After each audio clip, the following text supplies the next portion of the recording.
दोस्तों, आप सबका स्वागत है मेरे इस चैनल में। आज हम बात करेंगे नौली क्रिया के बारे में। नौली क्रिया को अगर हम आम भाषा में कहें तो वो जो पेट के ऊपर के मसल्स होती हैं उनको गति देना, उनको संकुचित कर कर, उनको सिकोड़ कर और उनको दाएं से बायां और बाएं से दायां उनको गति देना। उसके बाद हम इस वीडियो में जानेंगे वो कौन कौन से अभ्यास हैं जिनके द्वारा आप नौली क्रिया आसानी से कर सकते हैं। और वीडियो में उसके बाद हम देखेंगे नौली क्रिया के क्या क्या लाभ हैं, क्या क्या उनसे हमें फ़ायदे पहुंचते हैं। और फिर आखिरी में हम देखेंगे नौली क्रिया किन लोगों को नहीं करना चाहिए। दोस्तों, अब हम जानेंगे वो कौन कौन से स्टेप्स हैं, वो कौन कौन से अभ्यास हैं जिसको करने के बाद हम नौली क्रिया अच्छी तरह कर पाएँ। सबसे पहले हमें अग्निसार क्रिया करनी है। इस क्रिया में हमें सांस पूरे बाहर निकाल कर और पेट को जितना अंदर हो सके हमें खींचकर होल्ड कर कर रखना है।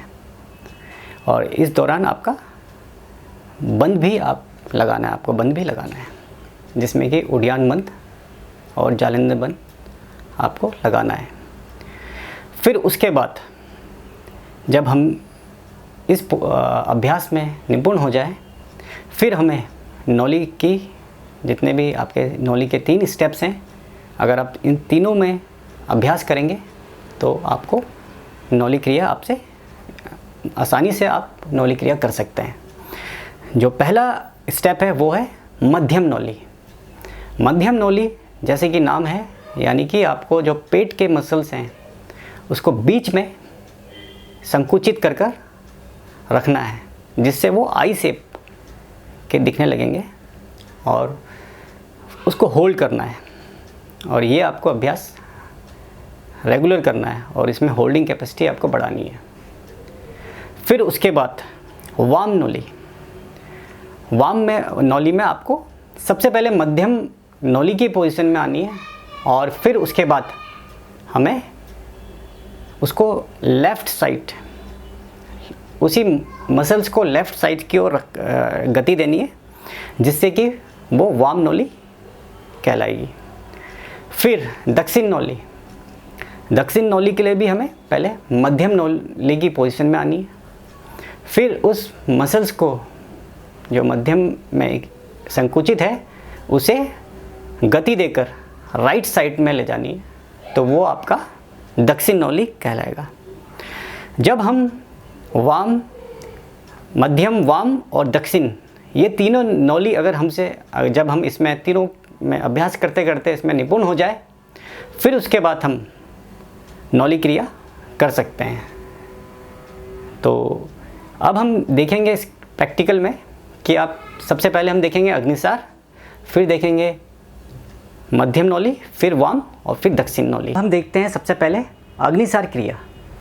अग्निसार क्रिया में हमें सांसों को पूरी तरह से बाहर, जितना आपसे संभव हो बाहर निकालकर पेट को अंदर खींचना है और फिर होल्डिंग करनी है। तो आइए हम देखते हैं अग्निसार।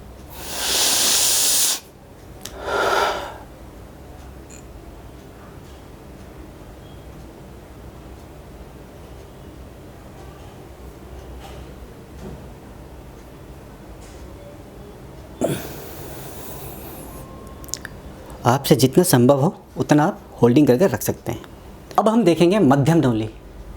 मध्यम नौली के लिए आपको अपने पैरों के बीच में थोड़ी दूरी रखनी है, फिर आपको झुकना है थोड़ा, और आपको जो 2 हाथ हैं ये आपको जांघों के ऊपर, घुटनों से ऊपर रखनी है, और आपने सांस लेनी है एक लंबी, और फिर उसके बाद सांस खाली कर कर आपको पेट को अंदर करके आपको जो बीच की मसल्स हैं उसको संकुचित करनी है, सिकोड़नी है, और आपको होल्ड कर कर कुछ देर रहना है। आइए हम देखते हैं।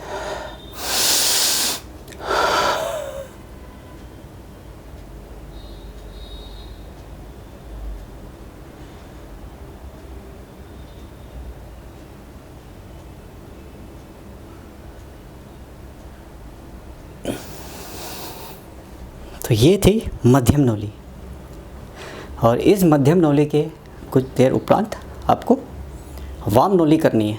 तो अब हम देखेंगे वाम नौली। चलिए अब हम देखते हैं वाम नौली।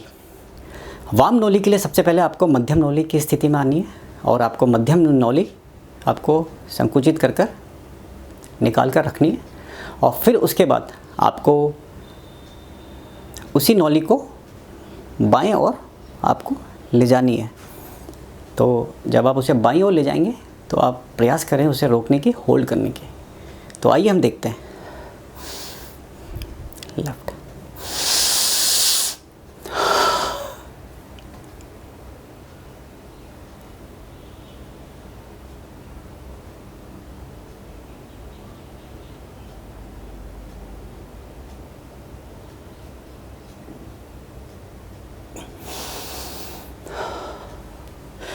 तो दोस्तों ये थी आपकी वाम नौली। अब इसके बाद हम कुछ देर उपरांत दक्षिण नौली करेंगे। दोस्तों अब हम देख रहे हैं दक्षिण नौली। दक्षिण नौली में हमें पहली वाली पोजीशन, यानी कि जो पहला अभ्यास हमने किया था मध्यम नौली, उस पोजीशन में आना है और अपने जो मसल्स है पेट के उसे बीच में संकुचित करके रखनी है। फिर उसको हमें दाईं ओर ले जानी है, गति देनी है। तो ये आपका दक्षिण नौली होगा। तो आइए हम देखते हैं।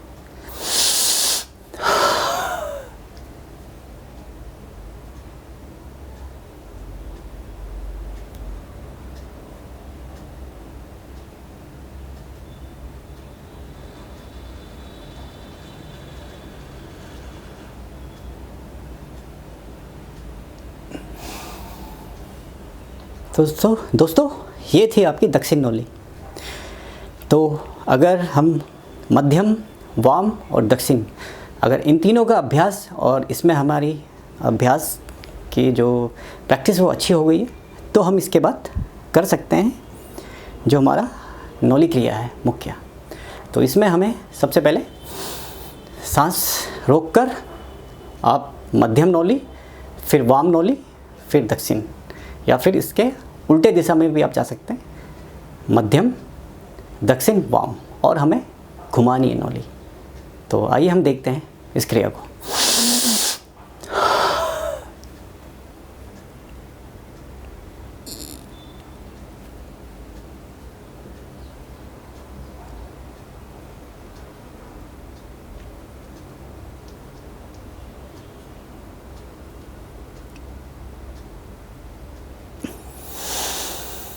तो दोस्तों अभी आपने देखा किन किन अभ्यास के द्वारा आप नौली क्रिया सीख सकते हैं। और अभी जो हमने देखा था वो खड़े होकर देखा था हमने। जब आप खड़े होकर नौली क्रिया अच्छी तरह करने लग जाए तो उसके बाद आप इसका बैठकर किसी भी आसन में, सिद्धासन, पद्मासन में आप नौली क्रिया आसानी से कर सकते हैं। तो दोस्तों अब हम जानेंगे कि नौली क्रिया से क्या क्या लाभ होते हैं। अगर हम नौली का अभ्यास करते रहें तो इससे जो हमारे पेट के क्षेत्र हैं, जो उसके मसल्स और जो अंदरूनी अंग हैं, वो काफ़ी हेल्दी रहते हैं, क्योंकि इसे हम पेट की मसाज भी कहते हैं नौली को। और आपको पता है जब हम किसी क्षेत्र या किसी अंग की मसाज करते हैं तो वहाँ पर ब्लड सर्कुलेशन काफ़ी अच्छा हो जाता है, जिसके कारण वहाँ पर जो न्यूट्रिएंट की सप्लाई है ब्लड के थ्रू जो जाती है सेल्स को काफ़ी अच्छी हो जाती है और वो एरिया आपका काफ़ी हेल्दी हो जाता है और वो ऑर्गन भी आपका हेल्दी हो जाता है। वैसे ही अगर हम नौली क्रिया करें तो हमें जो पेट है और पेट के जो क्षेत्र हैं उसके आसपास बहुत सारे आपके ऑर्गन्स हैं, तो वो आपके काफ़ी हेल्दी रहते हैं। उसके बाद अगर हम नियमित रूप से नौली क्रिया करें तो हमें जो हार्मोन्स की डिसबैलेंस होता है वो भी काफ़ी हद तक अच्छा हो जाता है। और उसके बाद कॉन्स्टिपेशन हो गया, डाइजेशन हो गया, गैस बनना, और ये सब के लिए नौली क्रिया बहुत ही अच्छा है। और इसके अलावा जो मधुमेह, जो डायबिटीज़ है, डायबिटीज़ के लिए लोगों के लिए, और इससे भूख लगती है और शरीर का जो ताप उत्पन्न होता है अगर हम नौली क्रिया करें। तो इसके बाद हम देखेंगे कि नौली क्रिया किन लोगों को नहीं करना चाहिए। वो लोग जिन्हें हार्ट प्रॉब्लम हो, बीपी हो, पथरी की प्रॉब्लम हो, या फिर कोई सर्जरी हुई हो हाल ही में, या पेप्टिक अल्सर हो, और जो लेडीज़ प्रेग्नेंट हो, उन सबको ये अभ्यास नहीं करना चाहिए। लेकिन जब लेडीज़ प्रेगनेंसी के बाद 5-6 महीने बाद इसे कर सकती हैं। इससे फिर आपके शरीर में मजबूती आएगी। तो दोस्तों, ये था आज का नौली क्रिया के ऊपर आज के प्रैक्टिकल और थियोरेटिकल सेशन। उम्मीद करता हूँ कि आपको ये अच्छा और जानकारी अच्छी लगी होगी, और आपसे रिक्वेस्ट है मेरे इस चैनल को लाइक और सब्सक्राइब ज़रूर करिए, और ताकि मैं आगे भी आपके लिए अच्छी वीडियो बनाता रहूं। धन्यवाद।